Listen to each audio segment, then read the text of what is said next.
right, ladies and gentlemen, welcome to a new episode of the Game Time Gents podcast. This is episode 18. This is our Peyton Manning episode, some could say. This episode, we're going to dive into week 14 of the NFL, going over our fantasy heroes and zeros, preview week 15 of the NFL with our weekly game pick, and our fantasy football start of the week. And you can find those on TikTok. And as always, we're going to end this episode with a draft. This week's topic of the draft is going to be our favorite anime characters. But before we get into those topics, boys, anything going on in your lives?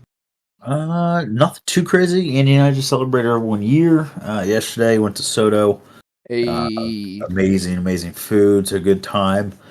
Obviously gearing towards, Christmas and stuff like that. But out of the personal life, that's really about it. But I did want to touch on something big in the baseball world. Juan Soto, we thought that the Yankees would go ahead and throw a max contract at him.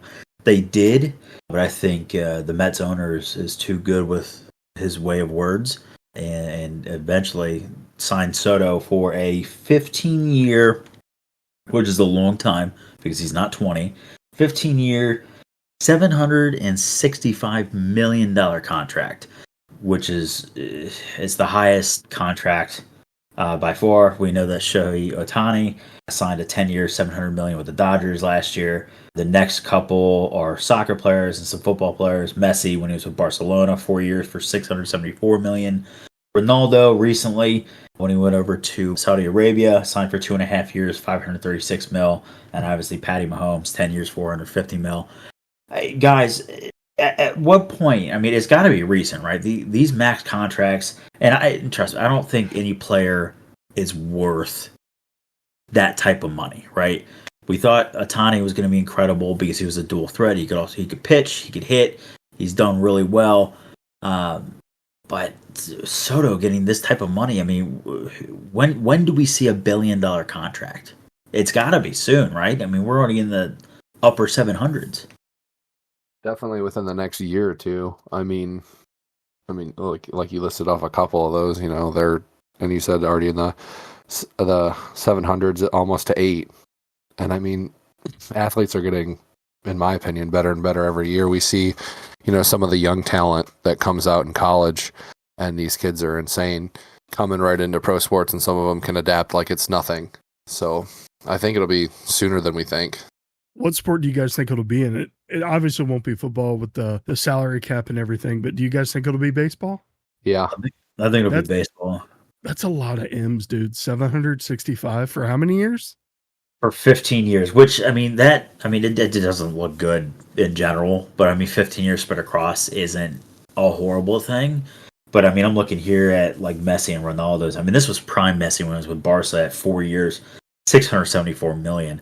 That's a lot of money, but he was also, they were playing year round. He also did a lot of great things for Barcelona, win the treble and everything like that. So it's just, more than likely to be baseball unless you get one of these young up-and-comer guys where Saudi Arabia was just throwing money to try and gain players over there. I think Sadio Mane went over there for an enormous contract as well. So I don't know. I could see it being soccer if Saudi Arabia wants to throw money at young players, give them $1 billion for next 10 years, especially if it's like a Neymar type name that kind of came out of the academy and such like that. But you gotta think it has to be baseball, right? That goes for the $1 billion contract. Yeah. Like you said, it's not going to be basketball.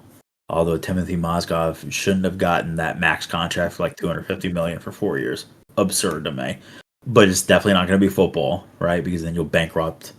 Unless the Cowboys want to do it to Dak or Zeke. I'd love that. But if football gets rid of the salary cap, which I doubt that they'll ever do, it'd be interesting to see what type of money gets thrown around.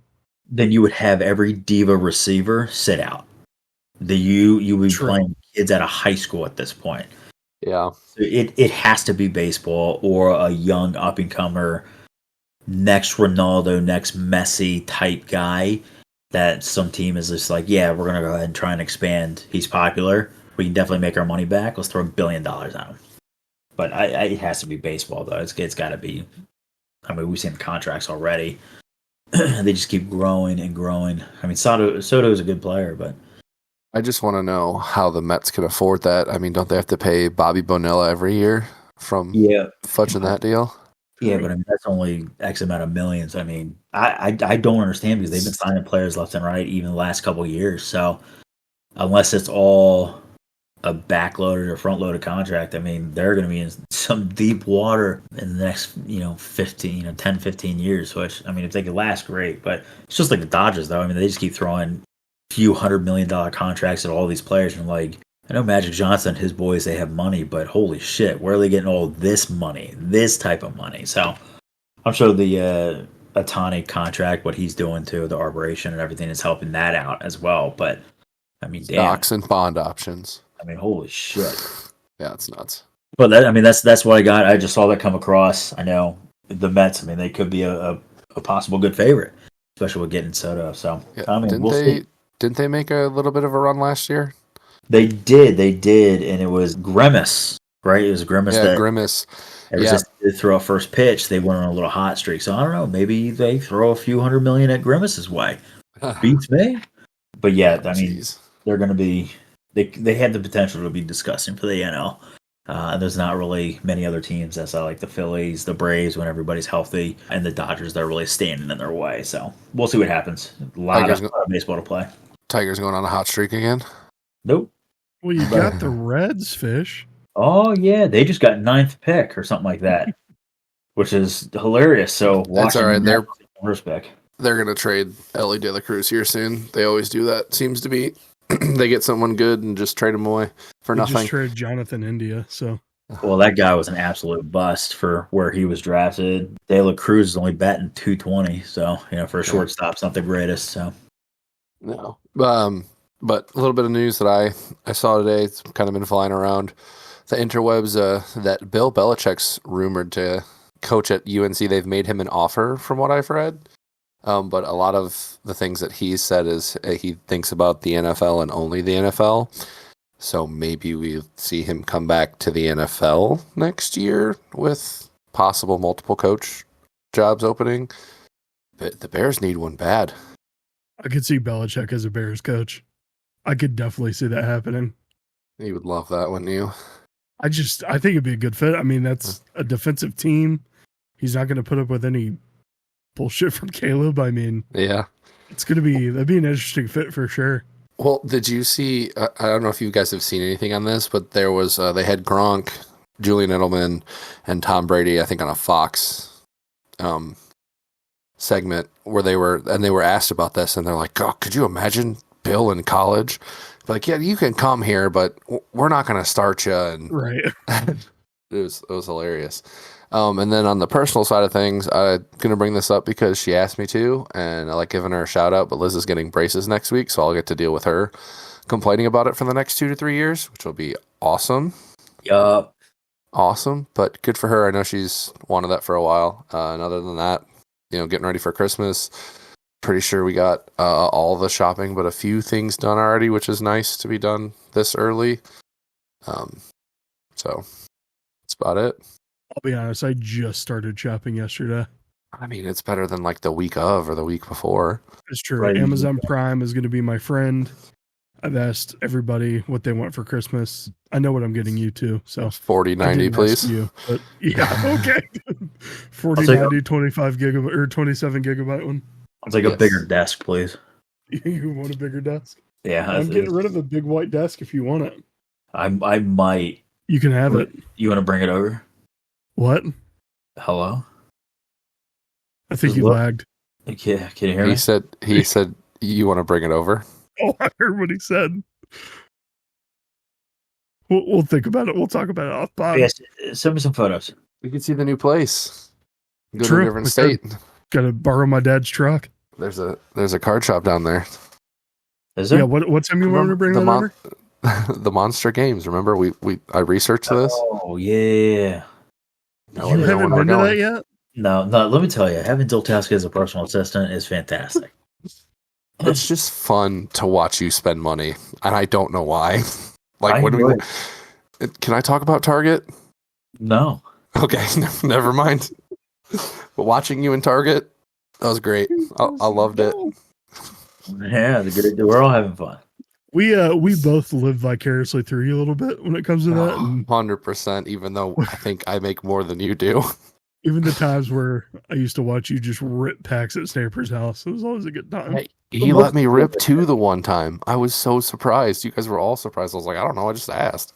Let him rip packs? Was that how many? Which time was that when I pulled the $300 card? Was it the first, second, third, fourth, or fifth time? I can't remember sometimes. So. But you usually pull a big cake or a suspicious food tin. So I'm okay with the food tin. Honestly, I got that graded. Came in at a 10. Nice. Worth $30. oh, there you go. Tune in. Profit. Tune in. Just like I'm going to get those Dynamite cards graded. That 5 of 5 Josh Allen and the 1 of 2 Jordan Addison rookie. Yeah, that's pretty cool. Yeah, Zoltowski told me he'd sell them to me for $600. Fish, you think that's a good idea? I'd do it. Zoltowski 3% off the top. You feel it? 3%? I'm in. Well, come on, let me open up another pack. You think you know a guy? Just one more pack. One more. Well, I got the notification. I can open a pack. The only thing I have this week, I don't really have any updates other than, I just started Christmas shopping. But Jonathan Brooks, really feel bad for him. He unfortunately retore his same ACL. He just got surgically repaired. There was a lot of hype for him coming into this offseason. If you're a dynasty football or fantasy football manager, you probably drafted him pretty high. I know I did. Really hope he can get through that.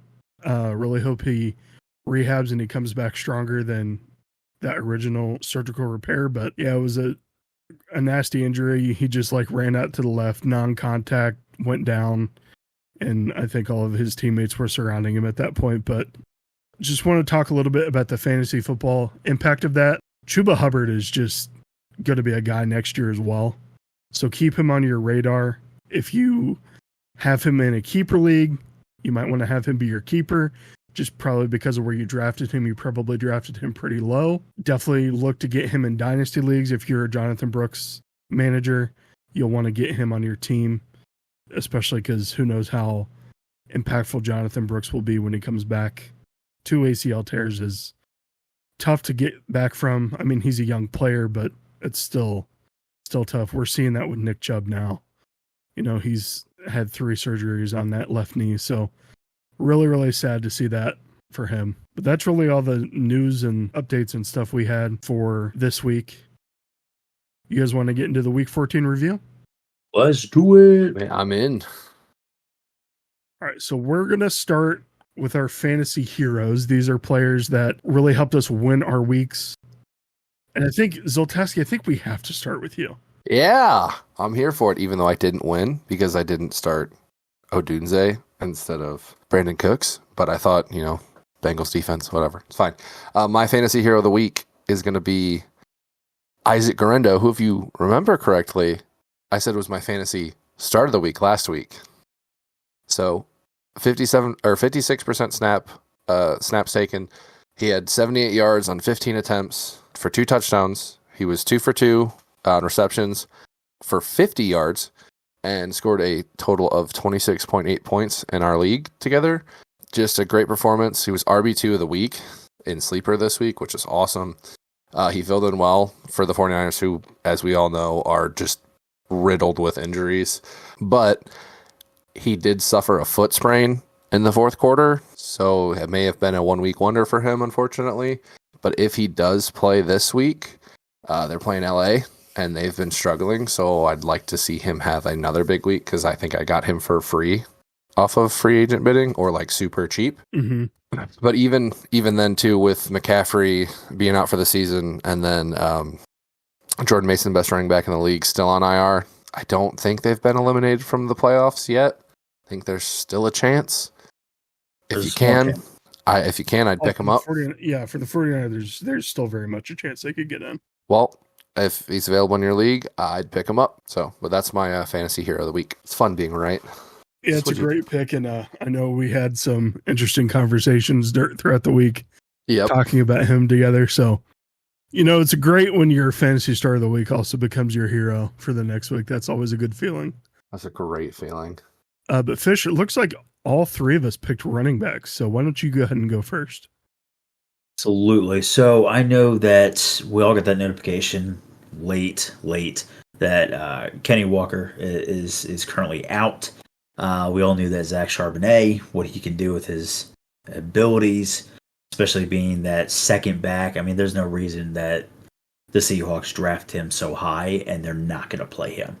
Although, as a Kenny Walker manager, I kind of hope that they never did. But unfortunately, for Kenny Walker owners, if you don't have Zach Charbonnet as a handcuff, this could be detrimental to us. Charbonnet last game with Kenny Walker being out was deemed the RB1 there. 80% snap percentage, 22 rushing attempts for 134 yards, and then he also went 7 for 7 in the air for 57 yards and 3 touchdowns, which is unheard of. Which also not to be expected from him, putting up 34.8 fantasy points. We know when he's had the majority of the snap share, at least 50%. Going back, dating to week 2, he had 96% snap share, put up 15.4 points. Week 3, that following week, he had 84%, put up 26.45. We know what Charbonnet can do. And if he's not a staple handcuff to Kenny Walker, who has struggled this year, really gaining any momentum on the run game. Yeah, he'll break a couple off for 20, 30, 40 yards. He'll put up some touchdowns. But, man, it just seems like the favorite back as of right now, based off of production, what they could do, it's got to be Zach Charbonnet. If he is somehow out there in your league, if it's, I don't know who, I just don't know what league he would be out there in. But if he's out there, definitely snag him, put it in all your fab bucks, whatever you guys got going on, waiver wire orders. Snag him up. We don't know the extent of Kenny Walker's injury. He's still deemed out right now. But if Zach Charbonnet has to step up again, I mean, that's 3 weeks that he's produced being the lead back, number one there. So don't anticipate anything outside of, another incredible start if he does play. I definitely think he'll start cutting into Kenny Walker's time, especially going into next year. That snap percentage could be about 50-50 split, just based on the production so far. So Zach Charbonnet, gotta be the hero this week for me. It's a good pick, Fish. I'm going to toot my own horn a little bit here too, but I think we were eating sushi when that notification came through, and my immediate response was start Charbonnet. I mean, yeah, obviously, yeah. I was mouth deep in sushi because we didn't eat all day. I had one cheese stick, so it was 3 o'clock. It was 3 o'clock. It's good sushi, but no, that's a great pick. Yeah, he's I feel like I've seen his name come up more in the red zone than Kenny Walker's, even when Kenny Walker's in there. So I think you're right. Looking as even maybe this year goes forward or into next year, you're going to see more of that 2 running back system to kind of give those guys some more longevity in those games, which would definitely be great for those fantasy managers who have both of them. Because you could I think you could play both of them in one game and probably benefit off of that. True. And my apologies. He only had 2 touchdowns. I got a little overzealous there and put him at 3 just because I thought he scored again. So 2 touchdowns, same scoring. But yeah, a hell of a week for Zach Charbonnet. So, dude, with his production and Kenny Walker's production normally, I mean, you have to look at that team like they could be possibly the Lions of the West. Seattle could have that 2-headed running back monster just sitting on their bench, and they've never realized it. Now, I know we've said Zach Charbonnet does better when he gets more snap percentage, and that may be true, but they should do what the Lions do, run both backs. Put both backs on the field, make them guess who you're going to give the ball to. I mean, the Seahawks have those receiving options out there with DK, Tyler Lockett, and Jackson Smith and Jigba. Let defenses really guess what you're going to do. I mean, put them both out there. It'd be really interesting to see what they do next year or for the remainder of this year if Kenny Walker comes back. I think he just had a slight injury, but yeah, definitely a great pick for your fantasy hero this week, Fish. Thank you. And then I stuck with the running back position as well. I went with Josh Jacobs this week. And the reason I went with Josh Jacobs, this is a bit overdue for him being a fantasy hero. He played 80% of snaps, had 18 rush attempts, 66 yards, but 3 touchdowns. So he is the guy that they really give the ball to in the red zone, especially This is going to be going forward with that tight end Tucker Kraft getting his ACL torn. Was it last week? Yeah, last week during that game. You know, Josh Jacobs over the last 4 weeks has just been incredible. And the offense does seem to be running through Josh Jacobs a bit since the passing game has been a little wishy-washy at times. He has 8 total touchdowns in the last 4 weeks, and they've all been on the ground. He's averaging 20 rush attempts per game last 4 weeks as well. So they're definitely getting him the ball. He's not really used a lot in the receiving game.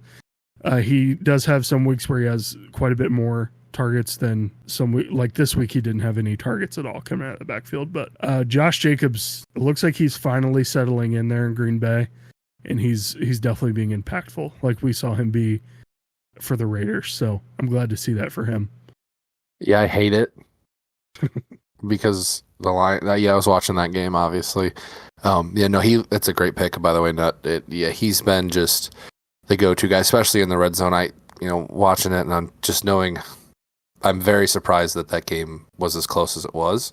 Yeah, especially with the defensive front on the lines and just the defense as a whole being slaughtered with injuries. But when he gets the ball, it's that that angry run that you see. I mean, he's just fighting for his yards and he's just running through guys. He's finding holes. He's a great back, and I hate that he plays for the Packers. Some say he's following the asses. Some might say that he is following the asses after a hat has been put on a hat. Yep, definitely. He just runs aggressively. It looks like when he first came in the league, it's like he's got that newfound glory behind him where he's with another young team. The team is good offensively, they're good defensively, and now he kind of has the keys just to do what he wants to do and do what he did back at Alabama. And he's doing it right. I mean, it's a hell of a pick, and he's just been consistent. 8 touchdowns in the last 4 weeks is absurd. That is insane. Yeah, and 5 20-point performances in the last 7 weeks, and one of those was a bye week. That's so true. Really the last 6 weeks. He's been incredible. So, but we're going to move on to our fantasy zeros. And if you guys don't mind, I'm gonna go first because I'm staying with the same team. Yeah, this guy killed me. Yep. Yeah, he killed everybody, and I believe this was a Thursday game, right? Yep, it was Thursday game.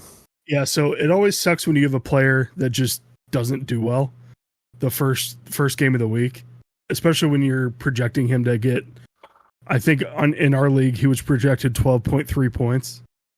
And I'm talking about Jayden Reed. He's supposed to be Jordan Love's number 1 option.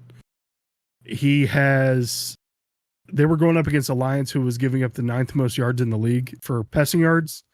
And if you're a box score watcher, I mean, the Packers put up 31 points. Now, most of that was Josh Jacobs, but when you look and you see that, you think, oh, Jayden Reed must have had a hell of a game. No, he did not. He was on the field for 50% of snaps. He had 1 target, 0 catches, 0 yards, 0 touchdowns, 0 points. So, really, really stinky week from him. It really sucks that he was on quite a few of my rosters going into week 14, and just I'm immediately in a hole trying to play catch up, trying to figure out what boomer bust player to play now, just because I need to make up the points where I thought I'd have at least some sort of stability playing Jayden Reed. So something. He's my fantasy zero, and I know he's a lot of people's fantasy zeros this week. And yet you still beat me this week. I did. I still beat you this week. Thank the Lord. I mean, same thing though. I mean, I started Jayden Reed in another league of ours, and looking at that 0, and then them putting up 31 points. You're like, okay, did he get hurt? What happened? Did he get suspended? Did he punch somebody? Did he get knocked out? What happened? And it's just nothing. He's had a few of those games this year, and late last year, he produced consistently 10 plus fantasy points every week when he was in. It seems like he was, like you said, Jordan Love's go-to guy. And although I'm all for sharing the ball and spreading the love, but right, at least something. Like, did they lock him down? Or, because I mean, Christian Watson had 100-something yards, through the air on 4 receptions. But like, what happened? I don't know. This season has been, my mouth has been open. Like, okay, what is really happening? Like, there's guys that are producing that are, and then there's guys that should be, and then they're not. So very weird fantasy season, that's for sure. Well, the most concerning thing for me looking at his stats here is since week 6, he's only had 6 or more targets 3 times. And that is just not, I mean, we always talk about, success for fantasy football's volume. He's just not getting the volume if he's only getting 3-4 targets a game. And he's not the type of player that's going to, like you said, go deep like Christian Watson is, catch that long ball, score a touchdown to revitalize the team. It's tough to watch. I mean, hopefully they get back on the same page, but I don't know, man. Where are those extra targets going, though? Because Watson's production, I mean, granted, he was injured last year, but his production, he usually averages between 2 and 5, maybe, receptions, because he's that deep threat. He's that big body that can burn that corner, go deep. He's that, go-to guy. But, I mean, where's the rest of production? Because Josh Jacobs, I mean, he catches a couple out of the backfield, but it's nothing different than what they had with Aaron Jones last year. So where's the rest of the 4, 5, 6, 7 receptions going? Targets. So the 3 names that sticks out to me, and this is without me doing much research at all, is Tucker Kraft, Dontavian Wicks, and then Christian Watson. But even looking at their stats, I mean, Tucker Kraft had 7 targets week 13, but before that he had only had 6 targets 2 other times. And Dontavian Wicks he's started to play quite a bit more. His snap percentage the last 2 weeks has been 89 and 78 respectively. So I guess he's just getting on the field a little bit more. Yeah. Okay. Wow. Interesting. And Jordan Love hasn't been great by any means. No, he's definitely going into that little that slump that all quarterbacks go through. But yeah, it's just interesting going from the production what he had last year with Reed, and then all of a sudden it's like that chemistry is just way off. Really weird to say. So I don't know. Maybe he turns around. I'm not betting on it. So he's going to remain on the bench going forward for now. Yeah, which is upsetting, but I get it. But you guys both picked NFC North players as well, both Chicago Bears. So why don't you go ahead and talk about it, Fish? Okay. I know we talk about the Bears, and I've said this constantly, right? The team on paper is too good to be this bad. And every week it's, this player should do well, he should pop off. I know my player that I thought would do incredible last year, which Bates, on stat-wise, should have been. But I'm going with a different guy. I'm going with the tight end position. I'm going with Cole Kmet, the Cool Comet. 92% snap share, which is incredible. High. We love that. Production. He's on the field constantly. Unfortunately, he did not receive a single target. He was zeros across the board, including fantasy points. Actually, I don't even think it registered as a 0 fantasy-wise. I think it was just blank. NA. That guy just did nothing. Projected 7.41 fantasy points for a tight end. That's pretty decent unless you're playing with a tight end super. We know what Cole Comet could do. We've seen him pop off for 34 points. We've seen him get 0 points. So it's not too out of the realm of him to kind of fluctuate from a good, positive week down to a really bad, negative week. Again, they're playing against the struggling 49ers. We went over it last week. Their pass D has not been great. Unfortunately, for the Bears and Bears fans, they did not struggle. 49ers giving up to that at least 20 points or more since week 5. Correct me, what week are we on? 14. We're at 14. So that's 9 straight weeks that the 49ers defense, who, by the way, went to the Super Bowl, has struggled and given up. That sturdy defense that they have given up 20-plus points every week. And we're thinking, yeah, Bears, Caleb Williams is playing decently. He actually played pretty well. Accuracy-wise was there. But they couldn't get anything done with the run game. Sure as hell nothing through the air. I'm lost for words of what the Bears can do. Again, on paper, it's almost like the dream team back when Philly had Vince Young and he said, "Oh, this is the dream team." On paper, they looked incredible and they ended up being shit. I know that I was playing against the Cool Comet and I was a little worried because at any moment he could pop off for the 100+ yards and a touchdown or 2. Mm-hmm. And just to see a 92% snap share and 0 targets. is very worrisome, especially with his athletic ability as well and blocking too. I mean, the game wasn't too crazy out of the realm. I know Fred Warner did play. I know we talked about him last week that he wasn't going to play, but he came out and he said he's been playing through the injury with his ankle, which is great for him. So I'm sure that had some causation of locking down essentially the midfield there. But man, it is tough to watch the Bears in that team of what they can do. And some of the teams that they're playing against are like, yeah, they're easily going to drop 30 plus points. God, and they just get locked down.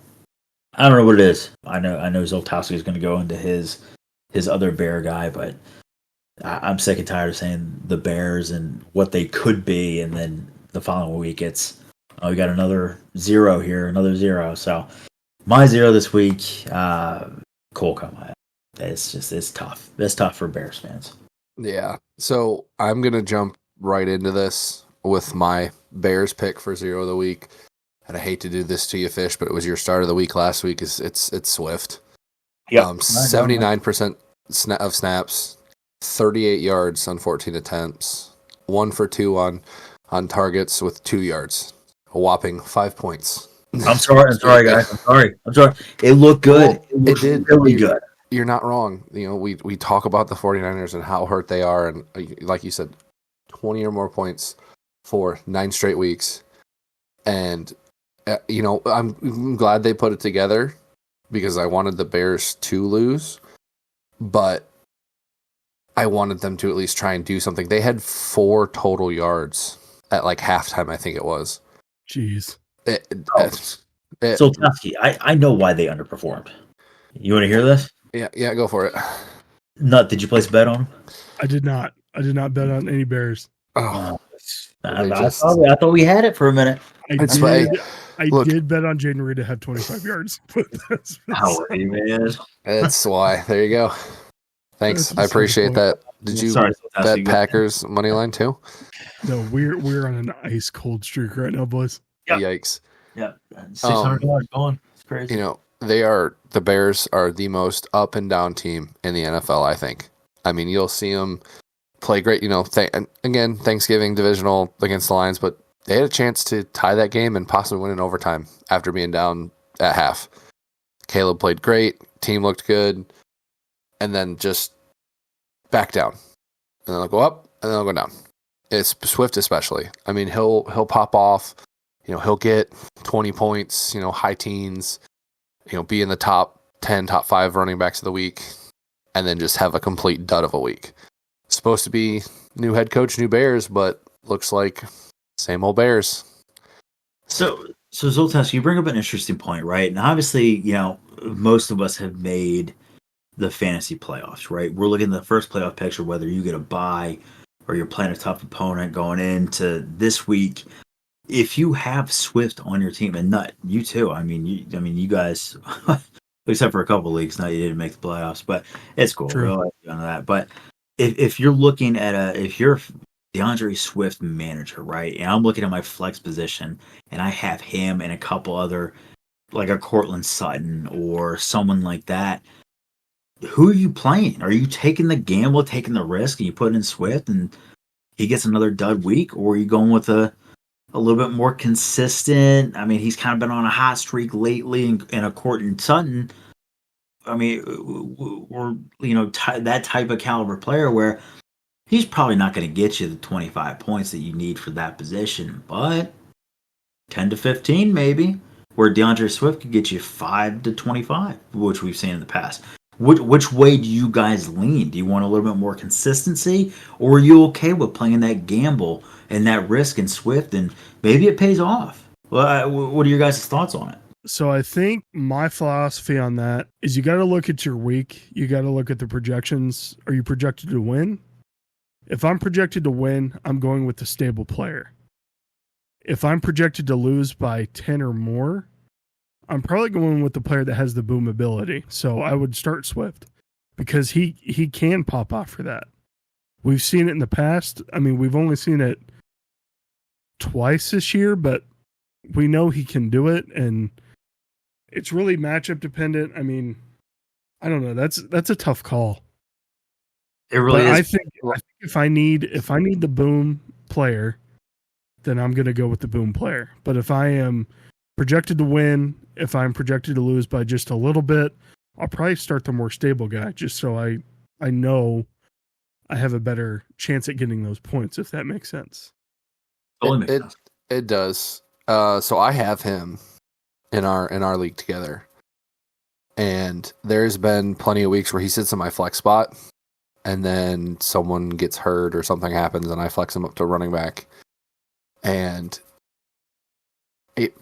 I've only had a couple successful weeks with him this year, and at this point, it's more frustration as seeing what the Bears are doing as a whole organization, looking at who they're playing, especially where they're playing at. I feel like they play horribly on the road. I think they were on the road last week, if I remember correctly. But they're just playing bad at the whole team, and I'm not willing to take that risk in the playoffs. So he's going to sit flex so I can kind of wait for the week to develop and see, like, hey, what injuries are coming out, what roster moves are possibly being made. Is there someone else that's going to take a bigger role now that I can slot back in over him that I have? Because he's at the bottom of the list. Mm-hmm. Bottom.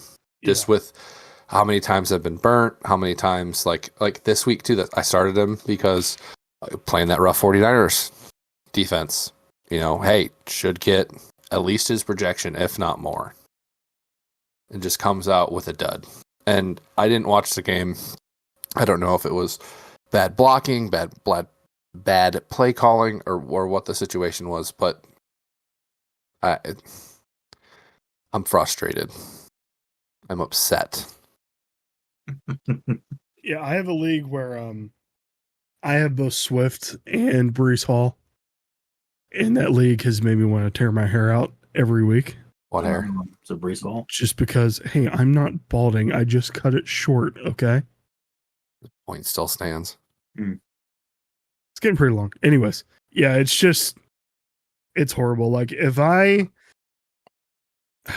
trying to think of who, like, a stable running back player would be.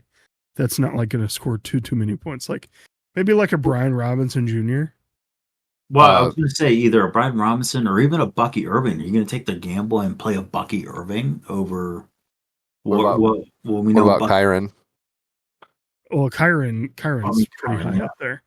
But I mean, a Bucky where Right. 1 week he could have a full backload, and then the next week he could be splitting shares with this new up and coming kid or Rachaad White that could go back going 50-50. Do you feel more comfortable playing that type of caliber player where, yeah, he may only get 50% of the shares, snaps there, rush it for 12 times, but we know his boom effect is pretty high? Or do you want someone who, we know DeAndre Swift doesn't have any competition back there, really, he really doesn't. He is the number one. He is going to get the bulk of the share unless he gets hurt or something like that. I mean, do you want volume from that number one, or would you run the risky play of doing a Bucky Irving or a Charbonnet or someone like that where they are probably splitting carries? And we don't know. It's not consistent week to week. We can see Bucky have 40% snap shares. We can see him have 93% snap shares. It just depends on the game script as well. So I don't know. Because I also have Swift, and it's slowly killing me. I think I played him this week. I won, but with the help of the rest of the team. But it is bad to see him struggle and only get 5 points, especially with what he should be doing with that team. So I was just curious to see what you guys thought. Do you run the risk of playing him, or do you get like a Charbonnet, a Bucky Irving in there? So, or a Cortland Sutton, somebody like that. So I don't know. I'm gonna go off your Bucky pick, and I'm gonna pick Rachaad White to be the more stable guy, because Bucky's kind of boomed too. I mean, he's been playing a lot better, but Rachaad White will get you probably that 8 to 12. Sometimes he could pop off, but he's kind of in that same class as Brian Robinson a little bit. And I would say if you are expected to win, I would start Brian Robinson / Rachaad White. If you need some points, I would put Swift in and just cross fingers, toes, arms, knees, everything. Sacrifice a goat. Sacrifice a goat. Do whatever you got to do. At this point, man. Well, I'm looking on Amazon Prime. Yeah, because I'm looking here. Robinson hasn't had a week over 20. And Rachaad White, he's had 2 weeks over 20. But the rest of his weeks have been like 11, 16, 12, 11. So, yeah. Look, give me the guy that's going to give me 10 to 14 points consistently. And hey, maybe once in a while he pops off and has a 20, 25 point game. Yeah. That's the guy I want because that's what's going to win.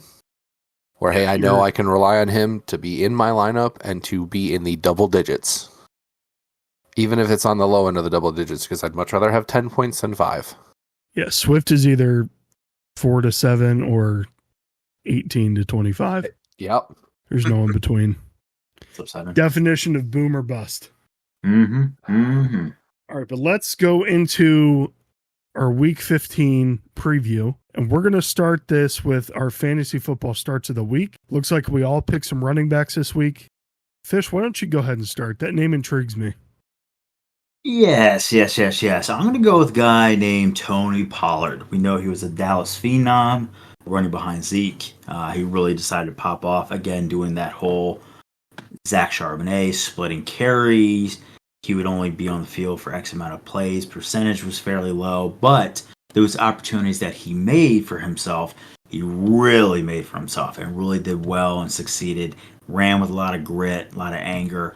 Eventually left Dallas. We know he went to the Titans. Titans team is slowly starting to turn around. Their defense has been fairly stable. Their offense has been a little shaky. I think they've actually improved since letting DeAndre go. Will Levi Jeans has actually done fairly well. He looks like he's a little bit more consistent and calmer in the pocket. So that team in general looks pretty good. But the reason why I chose this, and I think he doesn't get talked about enough, right? And here's why. One, he's with the Titans, okay? You don't really hear much about the Titans, ever since Derrick Henry left and A.J. Brown left. You're like, Titans? Who the hell is that? Is that a hockey team? Maybe. I don't know. Tony Pollard, I don't think gets enough credit. Here's some of his stats based off of this season altogether so far. He's got 213 carries on the season, which currently ranks 9. He's got 937 yards, so he's approaching that 1,000-yard mark, also currently ranked 9. I think the reason why that nobody talks about this guy, because he does average about 60-something yards a game if we combine everything together. The only reason why that we don't talk about him is because he only has 4 touchdowns on the year. Currently tied for 32nd against running backs. I think that is the only reason why that we don't talk and we don't hear Tony Pollard's name as much anymore, because of the split difference when he was with Dallas. Obviously, Dallas is a bigger name, bigger market. But when he's with Dallas, we saw him score those long distance touchdowns, 20, 30, 40, 50-yard runs. He's popping off. He's doing well there. He's doing the same exact thing that he was doing at Dallas, just not as showy and not as flashy. He's consistently getting the ball. He's not, which we all thought he, anticipated, that he would split carries with Spears. It's not the case. It was early on. Tony Pollard has kind of stepped into that number 1 lead role, and Spears has stepped right behind him, which is perfectly fine. They'll still use Spears in the pass-catching realm, too. Tony Pollard is also a really good pass-catching back as well. The only reason why we don't hear him is because he doesn't put up that 25, 20-point games, doesn't score that many touchdowns. We know that Tennessee has struggled so far this year, but the reason why I'm picking him to go this week, and I really like this matchup because he's playing against the Cincinnati Bengals. And again, I'm sorry for all the Bengals fans, listeners out there. We've talked about this over and over again. Your offense is incredible. You guys could put up 30, 45 points a game, and we'll still somehow lose. That defense is not great. So you guys didn't, you beat a really tough Dallas team on a blocked punt that they touched and you guys recovered. So kudos. That was wild. The dumbest thing I've ever seen. It's junior high shit, man. Don't touch a ball. Horrible. It really is. Like, it's, what are we doing? But that's a whole different story. But I like Tony Pollard because I think he is very consistent when he's running on the ground, especially with a defense that has been known to struggle not only through the air, but also on the ground. I think Levi Jeans is going to have to lean on Tony Pollard to kind of get the things going, whether it's receiving out of the backfield on a quick little slant or whatever it may be. I think Tony Pollard is going to have a game this week. I think he'll actually score a touchdown. Don't quote me on that, but he may get his 5th this week against a struggling Bengals defense that we know is like Swiss cheese, is riddled with holes. So that's my pick. I think Tony Pollard has been slept on all year consistently. I mean, he's top 10 in carries and yards. He's approaching the 1,000-yard mark. If I didn't say that name today, would you guys have even known? No, I had no idea Nope. he had almost 1,000 yards. I mean, you put that in the doc when I was making graphics, and I was like, really? He's doing it quietly. 937 yards? Doing it quietly. So, I mean, hopefully he can get to that 1,000-yard mark this week. Would love to see him get, another 60, 70 yards and a tutty. That'd be fantastic. I mean, I fantasy manager him, so it's been nice to see him consistently get anywhere from, he's not going to be that, Breece Hall of last year where he would get you an average of, or like in a chain this year where the last 4 weeks has been like 20 points consistently. But he's going to be in that realm of, 8 to 15. I'm content with that. For where I drafted a guy like that, absolutely. Give me the yardage, and maybe he pops off and scores a touchdown. That means his points only increase from there. So that's my pick of the week. I like Tony Pollard. Knock on wood. It's not another DeAndre Swift. I can't take it.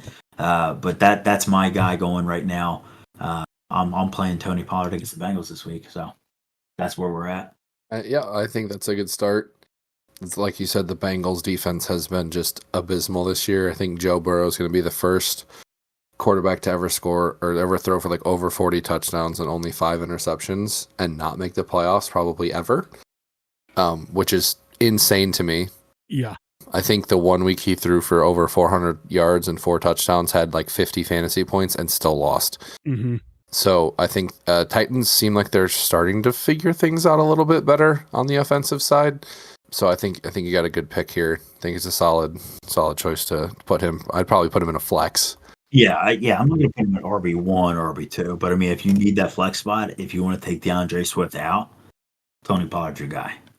Yeah. So, but I do want to kind of kick it over, Zoltaski, if you don't mind.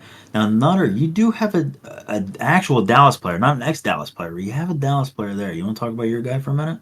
I do, yeah. But before I do that, I wanted to say one thing about your guy. Tony, the Titans have 3 wins on the season, and that's the 3 highest carry totals that Tony Pollard has. 22, 28, 24. We say it all the time. You got to feed your best guys. Feed the best player. And he's averaging 4.4 yards a carry. I mean, it's a great pick fish. He's kind of a diamond in the rough, like you were saying. He's quiet, man. You don't hear about him. I was looking at the stats here, and I was like, okay, yeah. I mean, who's playing the Bengals? The Titans. It's not going to be a shootout, and the Bengals will probably end up winning. But Tony Pollard's guy, he's slept on. He is an actual slept on guy based on what he was doing last year and the year before with that. I mean, it's just, I looked at the stats and I was like, holy shit. I get it. I know I'm getting old, but my eyes seeing right? Like 937 yards and ranked 9th. Like, I mean, that's a few spots away from the Barkleys and the Henrys and, those top guys. But I mean, I would be curious to see where he ranks based on where he was drafted, because nobody's going to draft him, 1, 2, 3 type rounds. Right. They're going to get around 4, 5, 6, maybe even 7. But I mean, is he really beating a lot of these running backs that we drafted in the first and second round? Kind of crazy to me. So I like it. I was like, let's get a little love to Tony Pollard there, So. Yeah, definitely a great pick. But as you said, I did go with the Cowboy. I think this guy is going to be pretty much a lock this week. I'm going with Rico Dowdle, running back for the Dallas Cowboys. Dowdle had his highest snap percentage and yardage of the year against the Bengals on Monday night. He was on the field for 77% of snaps, had 131 yards on the ground, had 10 more yards through the air. What I will say is Rico did have 15.1 points against the Bengals, and that's without reaching the end zone. So there's your base comfort there for a running back position. Love that. Carolina, they're going against Carolina Panthers. Carolina is dead last in rushing yards allowed per game at 170 yards per game this year. And if the Cowboys want to have any sort of success, I mean, we know the Cowboys, they're not going to tank. Like, there's too much pride in that organization, whether it's good for them or bad for them, but they're going to continue to play to win the game. And the offense is going to have to go through Rico Dowdle, especially with Cooper Rush, being the quarterback there. And it's going to have to go through Rico, man. And he's playing well. So give him the rock, let him tote it. Yeah, I mean, Dallas needs to do something. They showed against, Monday night against the Bengals. CD looked very frustrated. Micah Parsons walked off the field in a little temper tantrum, so I'm sure he'll talk about it on his podcast. That was crazy to see. So it doesn't look like Dallas is going to be able to. I mean, they can't. I mean, they're going to have to throw a shit ton of money at Micah in order to keep him, but it seems like the whole organization is just very frustrated, from Dak to CD to the rest of the crew. And it seems like the only bright side that we have said, and it's weird to say, that is not CD, is Dowdle. Dowdle has been the only bright side. One, I mean, he's got Cooper Rush throwing to him too, but he's not throwing those long, deep passes. CD has dropped a bunch. I think he's in his own head. Dowdle has been the only bright side in that offense, not only running it through the ground, technically through the ground, but on the ground, running it with such aggression as well, but then being that pass catching back and that outlet to Cooper Rush, quarterback that is just not good. It's just not the guy. He's not it, man. So, I mean, that's a great pick there. I love that. I was watching him Monday play, and I have him, and he started in most of my leagues, since this year has started, just because I've got a lot of faith in the guy. It's just, if you're looking for that threshold of that 10 to 15 points, Dowdle's your guy. So if you need another flex guy, get Swift out of the lineup, put Dowdle in. Get him out. But it's a great pick there, especially it's the only success that they've had is running, giving him the ball. So yeah, hopefully he finds the end zone. I mean, he's only found it one other time this year on the ground, so I think it'd just make him that much better. And maybe they'll just throw a bunch of checkdowns to him. It's another 6 points on that 15. That's 21 right there. So points. His time's coming. Him and Pollard's time is coming. But Zoltowski. Yeah, another. You got an interesting one here. Okay. All right. You better hear it out. Hear it out. I'm following the train from last week. So my fantasy start of the week is the fourth string running back for the San Francisco 49ers, Patrick Taylor. Good luck finding pictures. And the reason I'm picking him is, I don't think Garendo's going to play. I know I talked about it a little bit earlier, but I was reading it as we've been doing the show. The foot strain, they're hoping he's going to be good to go. He's not going to play. With all the injuries that the 49ers have had in the wide receiver core, Ayuk's out. Debo's frustrated. He went on Twitter about it, and they really only have Juwan Jennings. They've been running the ball a lot, even having their third and fourth string running backs in there. He got in against the Bears, and he ended with 8.5 points with 7 carries. 7 carries on 25 yards, 33% of the snaps. The Rams, we saw it earlier this year when Saquon broke those 2 massive 70-yarders on them. Their rushing defense is not very good. They allow 141 rushing yards per game. So he's got a really good chance to see some good work here, especially, and I don't think he's going to if Garendo doesn't play. So, and we've seen the depth now that the 49ers do have a running back. I mean, CMC goes down and we're like, 49ers, they're just going to throw the ball, and then Jordan Mason comes in, best running back in the league. I mean, I remember watching him the first couple weeks, and I mean, he was just eaten out there. And then, he goes down, CMC comes back, CMC gets hurt again. Who the hell are these guys going to start? I called it last week. I'm going to try and call it again this week. I think this offense and this scheme has success in the run game. And I think it doesn't really matter who's got the ball back there as long as they can run decently fast and decently hard. They're going to put a hat on a hat. All you got to do is follow the asses. That's my start of the week.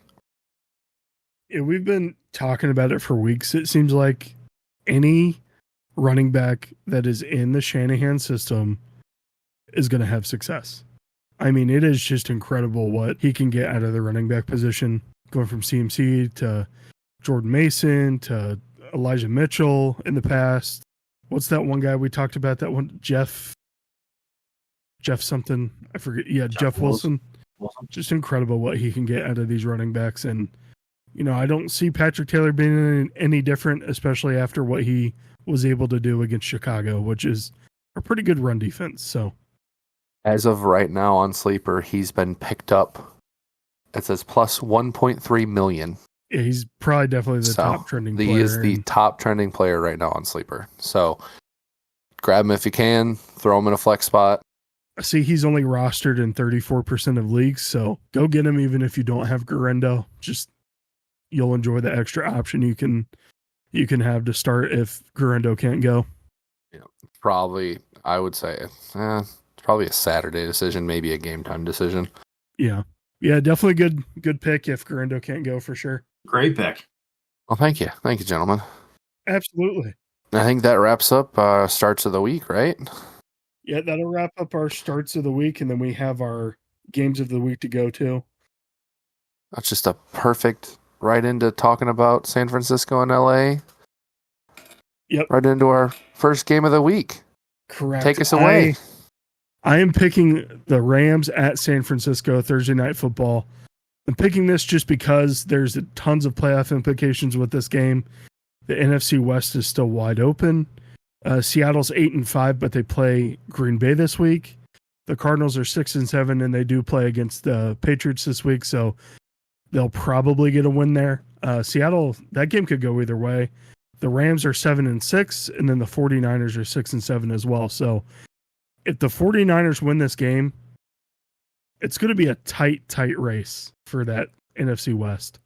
What I like about this game is, you know, the Rams' high-powered offense is going to go against that tough defense of San Fran. San Fran is 2.5-point favorites at home. The over-under of this game is going to be 48.5 points. It's going to be really interesting to see what happens in this game. Division games are always played a little bit tougher. Going to go through the rankings of the yardage and points here for the Rams. They're averaging 340.7 yards per game. That puts them at 15th in the league. They're scoring 22.9 points per game. That puts them at 16th.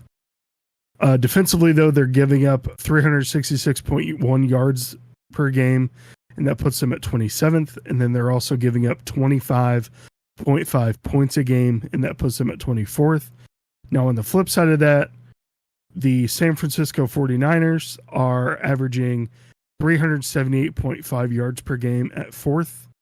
They're averaging 23.7 points per game, tied for 11th.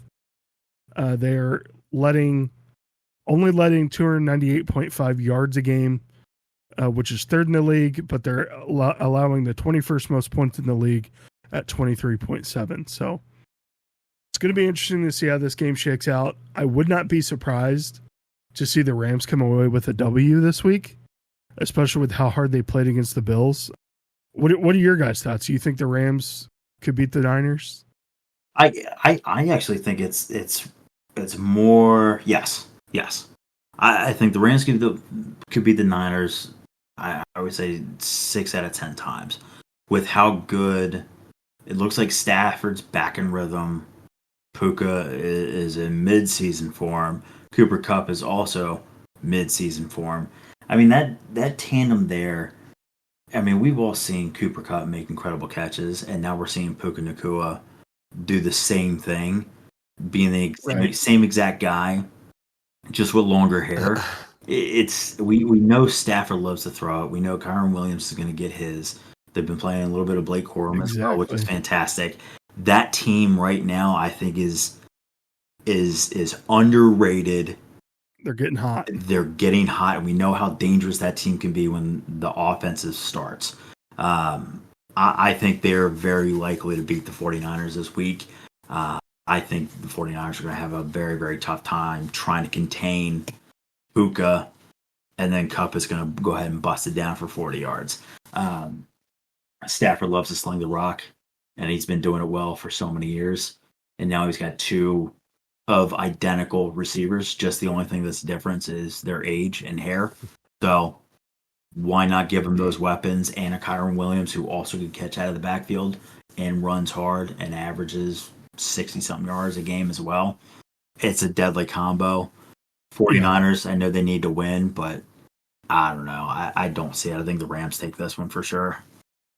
And we've talked about the 49ers hitting that Super Bowl hangover. It's hitting them hard, man, from, injuries to everything on the off the field going wrong. If it can go wrong, it will go wrong, from the beginning of the year with the whole contract negotiations with both Trent Williams and also Brandon Ayuk, to now Debo tweeting out not struggling at all, just not getting the ball.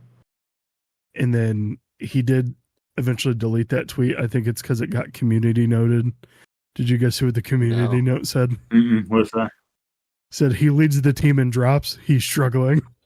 So, I mean, I don't know, man. It just seems like that entire team's just imploding. And it sucks for Brock Purdy. It does. Like I said, they really just have a run game there. But also, I think the Rams, even if the 49ers were on the opposite end of the spectrum, I think they still have a good chance to beat them. This team is on fire. They started the year 1-4, and now are making a pretty solid playoff push here. Like Fish said, Stafford looks great. Puka and Cooper Kupp both look fantastic. Kyron's been putting in work. I think those three combined scored close to, if not over 100 fantasy points total last week, because I had Stafford in the lineup, but Puka on my bench and Kyron also on my bench. And I still won by a lot, but it's fine. But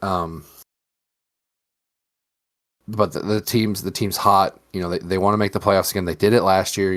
I think they had I remember seeing a graphic when they were on one of the primetime games where they had another bad start and then just had a nice solid winning streak, lost one or two in there, made the playoffs, made the wild card, and then we all know how that one went in a close game to the Lions. But still, I got the Rams all the way. I think it's going to be it could be another high scoring game because their defense still isn't the best. But with the way, unless 49ers come out and play like they did this past week, Stafford's going to throw all over them and Kyron's going to get a ton of yards. And the last point I wanted to make, Rams did win this game in week 3. So something to look at there. Ooh. But yeah, that's going to be a very exciting game. I'm glad we have another good game to watch on Thursday night. So, Fish. It's not Denver for 12 weeks. I would watch Denver Broncos on Nation. Thursday night this year. Oh, I would watch Bo Nix 100%. Mm-hmm. All right, so my game of the week, I don't think it's any shocker here. Obviously, it should be highlighted as probably the number one game of the week. I'm going with Buffalo at Detroit. Josh Allen, that Buffalo team is absolutely disgusting. Again, talking about a team that's on fire and hot and having fun. Josh Allen is the captain of that team. That guy it doesn't matter who is out there catching the ball. He'll find you somehow. He's doing everything we know from his historic fantasy performance. Essentially the last 2 weeks. His actual historic performance, catching, receiving, and rushing for a touchdown or throwing for a touchdown. And then going into this week, I think, 6 touchdowns, 3 on the ground, 3 through the air. I think, I took a quick peek because I have him in one of our leagues, and he helped me beat Tony and going into the playoff. So eat shit, Tony. But he had 57 points. It's just, this guy can do everything and anything with whatever team. he goes against. It just doesn't matter. The whole team is up. We know what Detroit can do. They've been hot, Sonic and Knuckles. They got everything going right for them. The games lately have been a little closer. We understand that it is a long season. Not everyone's going to put up 1,000 points a week. There will be some off weeks, but good news is they have still kept that winning streak alive. And you guys did clinch. We are correct? clinched now. We're just Perfect. And we are also clinched. Did your team clinch? We've been eliminated from playoff contention. it didn't call that last week. The Cleveland Browns have been eliminated from playoff contention, if you're curious. Well, there's always next year. Yeah, this is what they've been saying for the last 25 years. But back to this game. I had to get that little jab in there. But I'm going to read you off some of the Bills' offensive and defensive rankings. Some are a little like, oh, okay, that's interesting. And some are, yeah, kind of knew that. So total offense right now, currently ranked 10th. Per game, averaging about 355 yards. We know that Josh Allen, he found Shaqiri last week. I mean, he's doing insane things. Amari Cooper's getting way more involved. The run game that they have there as well. It's just, I don't see how you could stop a guy that size, that speed. It is not, he doesn't slide. He takes the hit. Incredible stat there. Total passing yards ranked 13th at 229. It's a little lower than what we anticipated, but again, he is a running quarterback. They do have a great running back as well. And Cooks, he's doing incredible things out there too. Total rushing ranked 11th, again, averaging about 125.7 yards per game. And then total points, currently ranked second, right behind Detroit at 30.5 points. We know that the last few weeks they've been insane.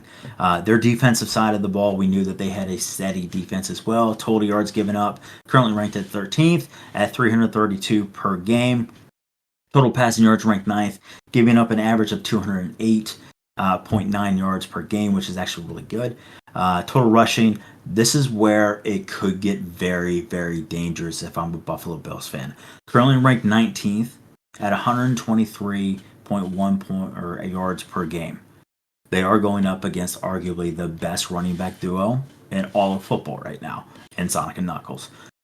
Are they about to eat? I don't know. They're both pass catching backs as well. We know that the little meatball, little hamster going forward, runs down, tires out that defense, and then of course the fastest man alive, it seems like, in Jahmyr Gibbs taken to the outside. So could be a very, very... He's so fast. We know that they have leaned on both of them steadily in every game. It seems like as long as both of them get 15 to 20 touches a game, they don't lose. Currently on that win streak. So could be a big hole for the Bills. Unless they can lock that up, then they have to rely on Jared Goff to throw it in the air and try and beat him that way, which we've seen him do this year. But it's been a little... He's gone a few games without throwing a touchdown, a couple interceptions. He might be an off week. So just something to kind of look out there for your tandem if you're playing Sonic and Knuckles, or if you're going against Sonic and Knuckles as well. Just be aware, maybe pray or something. And then total points given up, currently sitting at ranked. Again, this is where the defense really excels here, giving up only an average of 20.6 points per game. We could see that blowout this week and probably give up a little bit more. It just depends on if they can stop Sonic and Knuckles and rely on Jared Goff's passing game and trying to get Amon St. Brown just a little bit more touches. Man, he's killing me. He's averaging good points, but just a couple more other targets, a little bit more receptions. There's just so many weapons on that team. There's too many weapons. Tim Patrick, who didn't play football for 2 years and then now is having a comeback player of the year? Question mark? I don't know about that. It's a stretch, but still, he's having a great season. It's a stretch. Right, and we know that the Lions lean on both the 1-2 punch and 3-4 punch. It's going to go through Gibbs and Montgomery. We know that, and it's worked. It's successful. So on the Lions side of things, though, offensive rankings, we're not surprised by any of this, right? We know that the total offense currently ranks second, doing 394 yards per game, which is insane. Total passing, which here is actually kind of a surprise to me because I feel like they just run it, but then I forget that Jahmyr Gibbs catches it out of the backfield and then runs it for 70 yards. So they're currently ranked fourth, about 243 yards per game. Total rushing, this is a little surprising as well. Fourth as well at 151 yards per game, and the total points sitting at first. top of the table at 32.1 points. That's nuts. Difference, though. And here is where it could be dangerous if I'm a Lions fan, Zoltaski, right? Here's the defensive I'm already rankings. worried We know about that this we've game, been a little Fish. You don't have to emphasize been it. a little shaky. I'm going to emphasize it, right? Defensive rankings, right, for the Lions. Let's go through this real quick. So total yards given up, we're currently ranked 10th. Not bad, not great, giving up an average of 318 yards per game. Here is where Josh Allen could beat you through the air. Currently ranked 23rd, giving up an average of 224 yards through the air. But the Lions have been playing ahead most of the time. If you're playing ahead, the defense or the opposite team can't really rely on that run game as much as they'd like to. They're going to have to throw it. So, is this stat a little bit, inflated? Maybe. Well, I don't know. Josh Allen is a very good, accurate quarterback as well, and he is hot right now. So do keep an eye on Amari Cooper and Shaqiri down there. They could bust one open, kind of like what we saw this past week as well. Total rushing, though, giving up 93.9 yards per game, which is currently ranked 5th. Insane stat there. And then total points, tied for second. I think it's a three-way tie between the Eagles, them, and then someone else. Giving up 18 points per game. Now, a couple things that I would be surprised on is if you guys can hold the Bills to only 18 points. And if the Bills can stop and give up less than 120 yards to your tandem running backs, this is the game that arguably could be possibly game of the year. Based off of stats, based off the teams, how hot both teams are right now, that win streak. The Lions are riding high. Dan Campbell's there. And then you got the Bills that are just doing insane Madden-type stuff. I don't know, man. This might be game of the year. I'm so glad I got to pick this one. It's just, I want to hear what your guys' thoughts are. I mean, you guys as excited? Do you think the stats are there? Do you think some things are inflated? What's your guys' prediction on this? My ass is going to be planted on the couch at 4:25 waiting for kickoff for this game. This is, Absolutely. Or the last 4 weeks of the season here, where Lions are, I still can't believe I'm saying any of this. They're fighting for the number 1 seed in the NFC. You got the Eagles right on our tails. Mm-hmm. And it's a tough 4-game stretch here, starting off with the Bills, who, like you said, have been hot. I mean, we've seen it. We all counted them out, if I'm not mistaken, at the beginning of the year. We're like, who do they even have anymore? Is it Josh Allen just going to run the ball every play? Is he just going to do everything? He still is. And he can throw the ball to people. He's got a really good receiving core. And our secondary is bad. It's crazy to think, right? We knew Stephon Diggs. He had all these, big name players, right? Okay, Diggs is gone. Who is he going to throw to? What no-name receiver does he have out there? This is a real true test of what Josh Allen's accuracy is. Is he just a running quarterback with some type of medium accuracy? No. He is an elite passer who can find any receiver that he wants. Tight ends, running backs, W1 through 12. It doesn't matter. He'll find that guy and he hits him accurately. That's something that I think, it's going to take a shit ton of stuff for Saquon to be MVP. But, you got to think that Burrow and then Allen, what he's been doing, Saquon, Henry, and stuff like that, it's tough not to give him, in the traditional sense of what the most valuable player, it's tough to see that without Josh Allen's name on it. Yeah. So just a quick look at this is his career stats. He's got 25,736 passing yards with a 93.3 passer rating for his whole career. Over 4,027 rushing yards, 62 rushing touchdowns.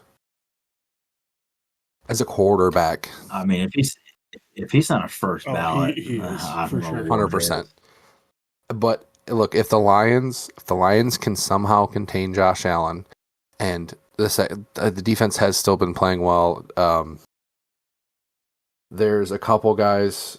We got DJ Reader who should be back this week. We've got Paschal who will be back this week, and then we picked up Za'Darius, and we've got O'Neill's been doing work in there. I think he's probably going to hopefully. I think he left with a concussion against the Packers, but we had a little bit longer, almost the faux bye because of the Thursday game. Could clear. I think he had a concussion. Should clear protocol and be back. The D line's still been playing well. They've been getting pressure. If you go back and you watch the Packers game, Jordan Love's. They're getting pressure on him. If they can do that to Josh Allen, while also that's the hard part, is also keeping him contained. I think the Lions can come with this victory, but I'm smashing that over. Yeah, because they're coming off an absolute shootout with LA, who kind of, you look at it, they kind of mimic the Lions a little bit. I'm not just saying that because Stafford's their quarterback. Hey, pretty good offense. Got a good run game, got a good pass game. Defense, I think we could just see Jared Goff and Josh Allen throwing for over 300 yards each. Yeah, this game is going to be a shootout, and it's going to be very, very fun to watch. Honestly, I don't know who I picked to win this one. It's going to be a fun game to watch. There was over 900 yards of total offense between the Rams and the Bills last week. I'm obviously picking my Lions, 100%. I'm going to ride till I die. This game's going to hurt those defensive rankings for both teams. Yep, it's going to hurt. Yep. But I think Fish is right. If they can feed Sonic and Knuckles and they can just take advantage of that seems to be weaker run defense, the Lions will take this game. If we can, even if we can't really keep Josh Allen under control, because we can just run it down their throat. I mean, you watch the Lions; they'll take up 7 minutes per drive. Well, speaking of more NFC North teams, my game of the week, or I'm sorry, did you already say you already weigh in this? Yeah. Before I move on? Okay, just want to double check. I do have one question. Yeah. Go ahead. What's it like? Just wait 16. When did you guys go 0-16? I can't remember. I just mean, what's it like to have a team that's like good? That's a question for both of you. I don't know. We haven't really unlocked our full potential. It's painful. Fighting honestly, for a number one seed. Because every week's a gamble at this point. Well, you got the gambling man as your head coach, so. What were you guys, 4 for 5 on fourth down last week? 5 for 6, 6 for 7 total against the Packers this year. Jesus. It's just play calling too. I mean, it's not just it's been Johnson and Aaron and both of those two coordinators. They're gone next year. It's like you keep saying it's Super Bowl or bust. Aaron Glenn might stick around, but Ben's gone.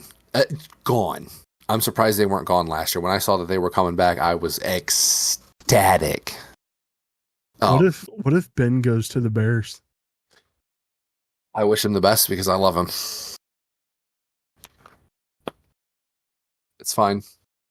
I understand. As long as you, it's fine. Hear the pain in your voice. All right. Anyway, it's fine. All right. But speaking of the Bears, my game of the week, Monday Night Football, Chicago at Minnesota. So, we thought, the Bears were going to go and blow out the 49ers last week. And then we saw the absolute shit show that is the Chicago Bears.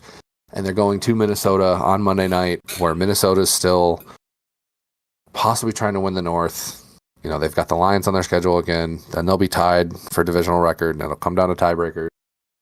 But Chicago's playing spoiler at this point. I think they're going to go in there and hopefully start kind of piecing things together. And hopefully, because Caleb's been playing well, he has. Maybe Swift can get his head out of his ass and actually do things with the football. And Sam Darnold's kind of known for making those big plays. And he's got Jay Jettis down there, but instead of making the safer ones, he's going for it all. And Chicago does have a pretty good defense. And the last time they played, I think the Bears were winning and the Vikings came back and it went into overtime and the Bears lost. So they've probably got a little bit of nasty taste in their mouth and they want to actually win the game they should have won. But stat-wise, we're looking at Chicago with 19.5 points per game and only 21.4 points against per game. So pretty narrow margin there. 288.5 yards per game, which is dead last in the entire league. And they are allowing 352.8 yards per game. And then on the flip side, Minnesota is averaging 26.1 points per game, and they're only letting up 18.5 per game. They are averaging.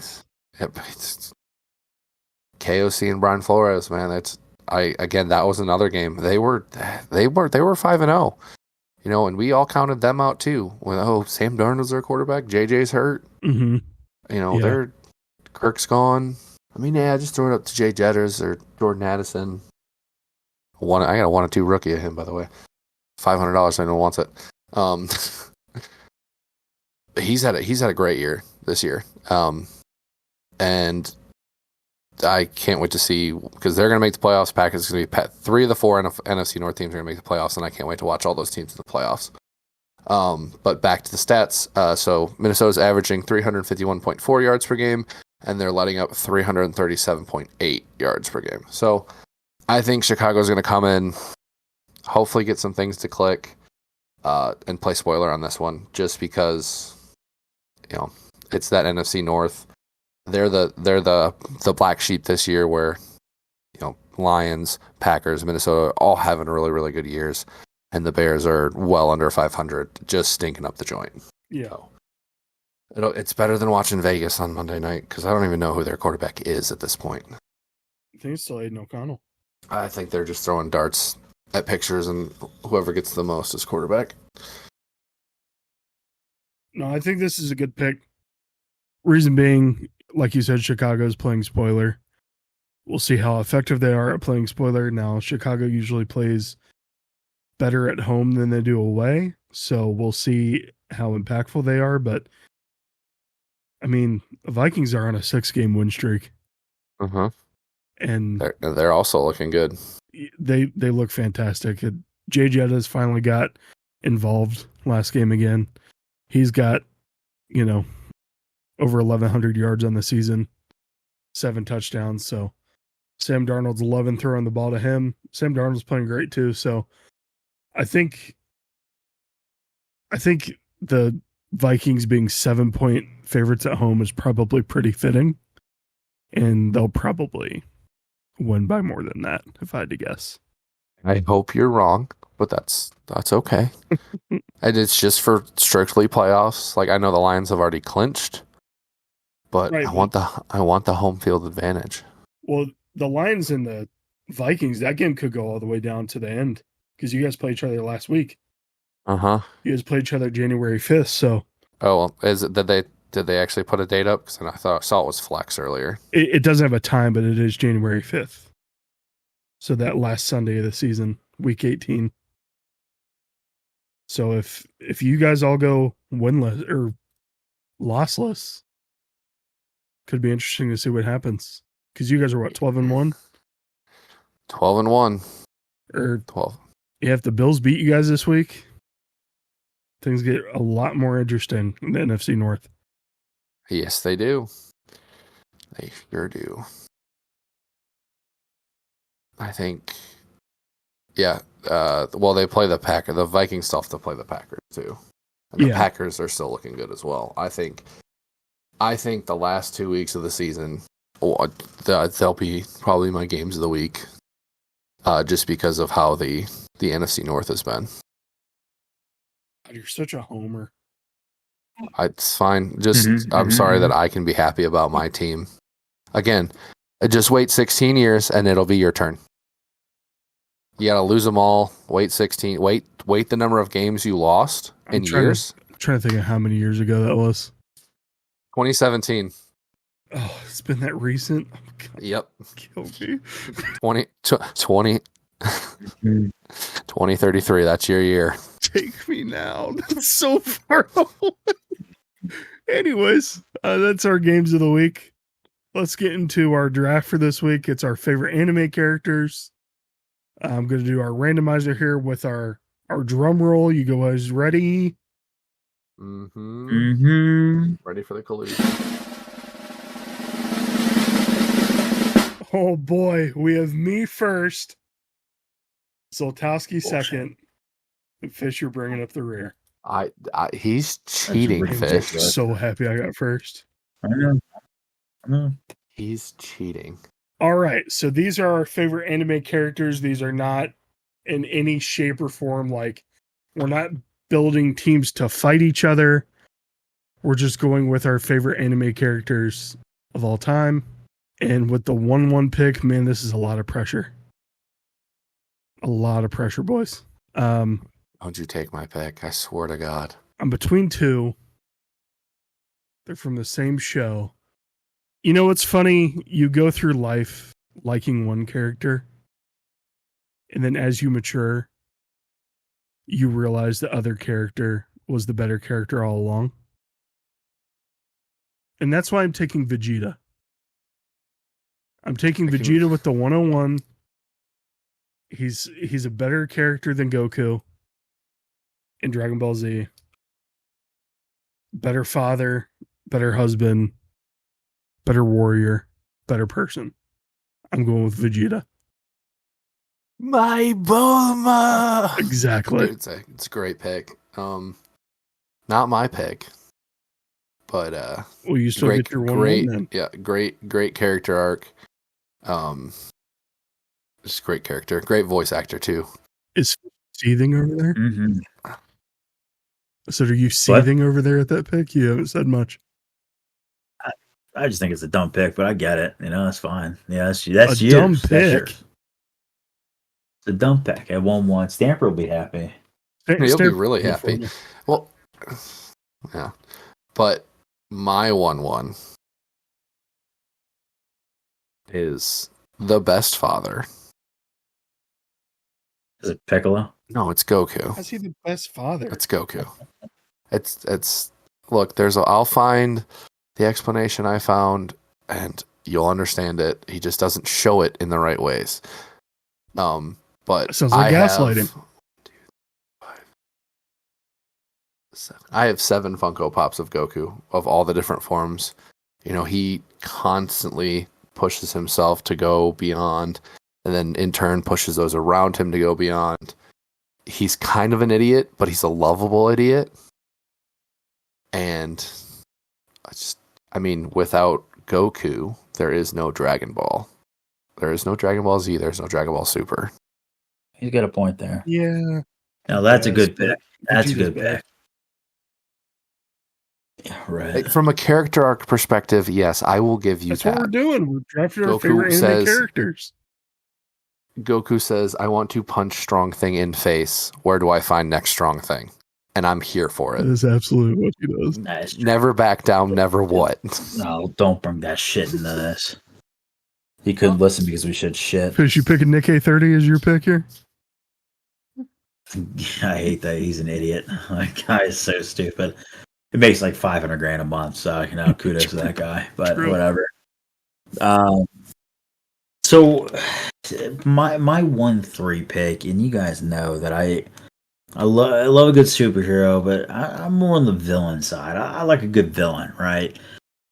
I'm also going to keep in the trend of Dragon Ball Z, but I'm going to go Super Boo. I love Majin Buu. I love the whole thing. I think Super Buu, granted Kid Buu was like that, insane. I'm just going to destruct everything. I think Super Buu is a little bit more methodical for it, a little bit more strategic, and kind of a little scarier with his methods. From his destruction to his beam killing everybody on the planet kind of thing. Whereas Kid Buu just kind of destroyed things that that he wanted. So I love the whole Majin Buu arc again. I mean, we've talked about Dragon Ball Z countless times. It's one of my favorite things. I could watch it over and over again.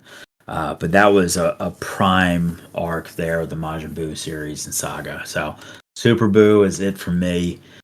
For my 1-3 favorite character. On the whip round. Great I'm pick, by the Yeah, way. fantastic. Thank you. Okay, your pick was all right. No, I Thanks, appreciate it though. But yeah, no problem. I'm here for you, dude. My whip round, my 2-1. I'm gonna go with Captain Levi. I knew you were gonna pick him. He's just a badass. And I know we talked about this like last week, just like when we were playing or whatever.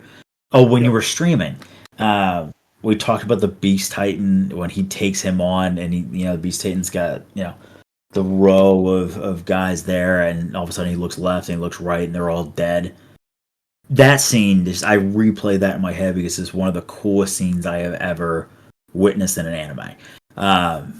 Fantastic character. He's one of those, don't bother me, don't give a shit kind of thing, and then actually proves it out in the battlefield. So, Don't Captain spoil Levi. too much because Zoltaski hasn't seen this yet. Yeah, I need to watch that. I've seen a couple episodes of it. It is, and all the clips I've seen are fantastic. I mean, just the idea of it too is wonderful. It's definitely really creepy. I need Sorry. Yeah, it's on the list. No, you're good. I intentionally didn't listen because I know how you get, and it's okay. I forgive you. So my storytelling, sorry. It's good storyteller, man. I know that's what people tell me. So all right, Andy second it, but what's your 2-2 pick? My 2-2 here. So this one, so everyone loves a good underdog story here, right? I don't know if you guys, I don't know if you've seen this anime, but everyone loves a good underdog story. And I think one of the best underdogs in anime has to be Izuku Midoriya or Deku from My Hero Academia, who literally, it's kind of like Marvel, but anime. They all have quirks or superpowers. He's born quirkless, and all he wants to do is be a hero. And then he meets his hero, All Might, who leads him down a path of becoming a hero. And he's just his will and determination, and honestly, sometimes stupid stubbornness. But he's just a great character. I have one of the giant Funkos of him with Eri on his back from season 2 or season 3 when he goes basically like Super Saiyan. That this anime's version of it, because of the power that he's getting. I don't know if you guys have seen it. If you haven't, you need to watch it. It's really good. Because Christopher Sabat's All Might, so he's in it. Oh, okay. He's a great character. Deku's great. Bakugo's awesome. I think his name is something with Murder God. Explosion Murder God is his superhero name. So great anime. Give it a watch. Deku's a great character. Yeah, it's definitely on my list to watch. I haven't seen it, but I know going to like Comic Cons and stuff, there's always a lot of people cosplayed as Deku, so I know what he looks like. And then by the end of it, so I've read this is also I've read this whole manga. I've read all 400 some chapters. I've finished it, and I'm just waiting to see how they animate these end game fights, because they in the manga they were so awesome and so well done. The storytelling is just so good because everything's connected and it's awesome. That's a good pick. I know Fish hasn't seen that either, but I've heard nothing but great things on it, though. I think it's on Hulu. I'll have to give it a whirl. Yeah, I got a long flight to New York, so. My next pick here, I'm going to go and stay within the Attack on Titan realm with Fish. I'm going to go with my favorite character from that show, Armin Arlet. Armin's a good The show. reason I like him, he reminds me a lot of Luke Skywalker. A lot of self-doubt, a lot of worry, very strong, good judgment, all that stuff. And he's kind of like the embodiment of hope when it comes to that storyline. So there's a lot of awesome character development he has throughout that show that Zoltowski, I'm sure you'll really like to see when we get into that show. It's not long, it's is it? 4 seasons, but the last season's broke up into 2. So I guess it's essentially 5. I don't know. No, dude, if we shut down for Christmas, I'm binge watching. It's a great show, man. And Armin is definitely one of my favorite characters in that show. You let me know when you binge watch it, because we should do the streaming definitely. thing. I'm in. Discord watch it together. A watch party. I could go watch that again for sure. Because we did that with Stamper, and then we Because stopped doing Stamper it. didn't So get on. Are you shocked? We're not shocked. Get on anymore. I'm not shocked. Not shocked at all. Hashtag Marvel Rivals. I really love it. Hashtag miss you though. My next pick, it's going to be a little bit out there. The first anime I ever watched that's not like, one that was on Cartoon Network or Nickelodeon or anything like that was Death Note. I think I watched the entire series in 2 days, and I loved Ryuk the Shinigami himself. I just loved how much he didn't really care about what was going on Earth. He just kind of treated it like entertainment the entire time. So Ryuk is definitely one of my favorite anime characters of all time. But yeah, that's my back-to-back 2 and 3 pick. Soltowski, who do you have for your third pick? Love him. So my third pick, again, another one. I don't know if you guys have seen this. Is from Demon Slayer Kimetsu no Yaiba, which is about hunting demons with swords. And my pick is going to be Inosuke from Demon Slayer. So, all the swordsmen have different, what's called breathing styles. So there's fire, there's water, there's electric, there's wind. Inosuke has his own style called beast breathing, because he wears a pig mask on his head, and because he was raised by animals, and he just is a kind of wild attacker. Which is when I play like RPG games, like I remember Elden Ring, I ran the dual katana build because of this character. Okay, interesting. And he's just wild, and I love his attitude, and I love just him as a character. Yeah, I've seen a little bit of Demon Slayer. I've never really, jumped that far into it, but it's definitely on my list to watch. We should just have like days where we sit and watch anime in the Discord together. Especially when games get bad. Because that never happens to us. True. Every day. Well, we never have enough players to full team, so rip. My 3-3 pick, I'm probably going to catch a lot of flack for this. I absolutely love this series. It's a short series. They've been trying to release the third season for like 20 years, it seems like. I'm going to go with Garo from One Punch Man.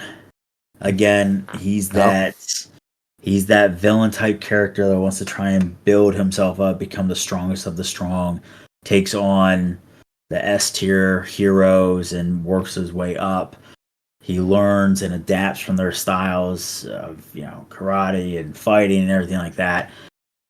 The second season I am absolutely in love with. I've watched it 1,000 times already. It's because now we see more of the monsters and how now we're starting to get the backstory of how they became, where they're coming from. They're trying to recruit Garo because he's this hero hunter. They think he's a monster because through his little story arc that we've seen so far, he wants to develop. It shows him as a kid. Everybody loves the hero. Everybody loves the hero. He always tried it. It's not fair that the bad guy always loses. I've always said the same thing. It's great that the hero wins all the time, but it'd be nice to see the villain step out on top for once. I think it just spoke volumes to me and his adaptation and his angst to be the best. So that's my 3-3 pick. Supposedly, rumor is One Punch Man Season 3 is coming out in early next year. They said that since 2023.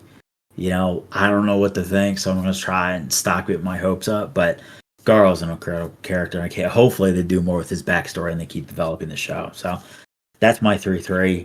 My 4-1, though, it's got to be from the same show. And there's 1,000 different animes out there. It's got to be Saitama. I think anime nowadays is so damn stressful to watch. So much. It's like Attack on Titan, which is an incredible series, right? But it's so, I don't know, it's so into it where we almost need that silly character to just, one punch anything. He's kind of a derpy character out there. How he got so strong is 100 push-ups, 100 jump, all this little routine stuff that we're told back at recess to do for health and stuff, health and wellness. The little things that he does, and all of a sudden he's the strongest being ever. And then you see all these overpowered characters come in, and they hit him with their best attack, and he, brushes the dust off kind of thing. I feel like a lot of anime is just so serious nowadays that we almost need that silly type of, I'm going to kick my feet back. I know it's not going to be an Attack on Titan thing, but it's fun as hell to see, and it's cool to see the different creatures and monsters that come out and their backstories and shit like that. So I'm very biased with One Punch Man. So it's one of my top favorites so far. So that's what I got to round it out for my picks there. Nice, good picks. I've never seen One Punch Man, but looking up these characters just to make sure I spelled their name right, I've recognized both of those characters before. 1,000%. We got Stamper kind of looks like him if he shaved, the whole bald thing, but hips aren't wide enough. But that it looks like an adult Caillou. Oh yeah, it's a great pick. I think we talked about this on Sunday as well. That he was one of your favorites. It's just such a silly thing. It really is. You get these creatures that I'm the lord of this, I'm the underworld king, whatever, and all of a sudden it's one little punch and they're gone, and like he's changing weather. It's almost like what's the Napoleon Dynamite, right? It's not going to win an Oscar or anything like that, but it's a dumb enough movie where it's going to lock you in and just watch, and you can watch it over and over again, and it's still funny and still fun. So that's what One Punch Man is. And the fact that it's him just doing sit-ups, push-ups, and running. Literally, that's it. Like, it's crazy. It's so dumb, but it's incredible. I love it. Nice, good picks. Zoltowski, what are you running out here with? So I'm gonna run out with I'm gonna go with a villain for this pick. I love that. This one is from an older anime, not like anything super old, late 2000s, which is still almost 20 years ago. I'm gonna go with Father from Full Metal Alchemist Brotherhood. The main baddie from that show, the original homunculus, who was created with the blood of Edward and Alphonse, so he looks like their dad, and then when he achieves his final form, he looks kind of like Edward as well. And I mean, he's just this evil who's he's pulling all these strings. He's got one of his other homunculi, Wrath, who's the king of the country that he helped create to perform this ritual to become a god. The planning and the intelligence and the backstory and his relationship to the main characters too is also really cool. So it's gonna be my last pick. Okay. You ever seen that one? Bits and pieces of it. It's a good one. I've seen the same thing. I've watched a little bit of Demon Slayer, My Hero as well. It's just bits and pieces. I just need to lock myself in a room for 4 months and just watch everything. Just get a month trial of Crunchyroll. I have all that shit. It's just I don't have the time. Yeah, just watch it. Don't you watch it at work? I mean, yeah, but I need to lock in and focus on the show, and I just can't do that. Fair enough.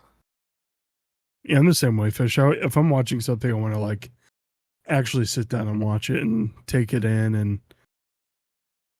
Right, I don't want to watch just one episode. I'm going to go through it. Like I did One Piece, and I started watching that from the beginning. It's holy shit! You don't realize 1,000+ episodes. Yeah, that's a lot. And it's just okay. It was daytime when I started. Now it's daytime again. Okay, we're only 20 episodes in. And I'm all right there. So I just need to lock in. And watch all these. Maybe, I don't know, maybe do that watch party and figure it out once we get past Attack on Titan. Just wish we didn't have to sleep. Man. Attack on Titan and then My Hero. I mean, honestly, if somebody just wants to buy the lottery ticket, win the lotto, I think last time I saw it was like 675 million. Split that between the three of us. We could just watch anime all day. Just get in a house with a theater in it. It's a mansion. Well, yeah, you would have your mansion, Nut would have his mansion, I would have mine, and we have a common room that's just a massive theater, and we just watch anime all day. If it's a big enough mansion, it'd be like sections. Like there'd be 3 kitchens, there'd be 11,000 bathrooms. I'm in. Are you? We're definitely there's a wall and a defense system in front of yours for sure. I paid archers and they're ready to go. At the ready, men. Fire. 1,000%. That's pretty rude. But they're launching like kill bosses at you, not arrows, but arrow kill bosses. Are you kidding me? No, yeah, you thought it was gonna be arrows. Changed my mind. Kill bosses. How about that? I'm just trying to help out here, you know. All right, finish us off here, sir. All right, to round us out, I'm going to go with a little bit of an unconventional pick, I think. Something Fish was saying about his last pick being the silly comedic relief. I'm going to do the same. And I'm going to actually pick Majin Buu, the Big Boo. He's just hysterical. I love how he turns enemies into chocolate, eat them and kill them. And I think it's hysterical. I think he's a very much needed character for that show. So I'm double dipping in the Dragon Ball Z there, but that's okay. My honorable mentions were Appa from Avatar: The Last Airbender, and then also Eren Yeager from Attack on Titan. So I think Toph's the best Avatar character because she's just a blind badass who gives zero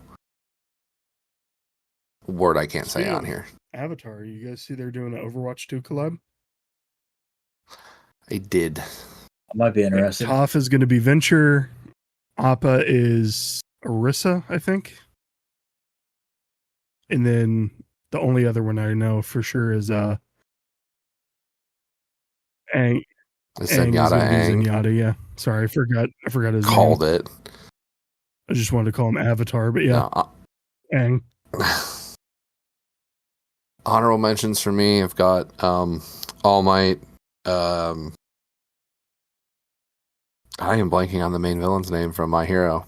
But him.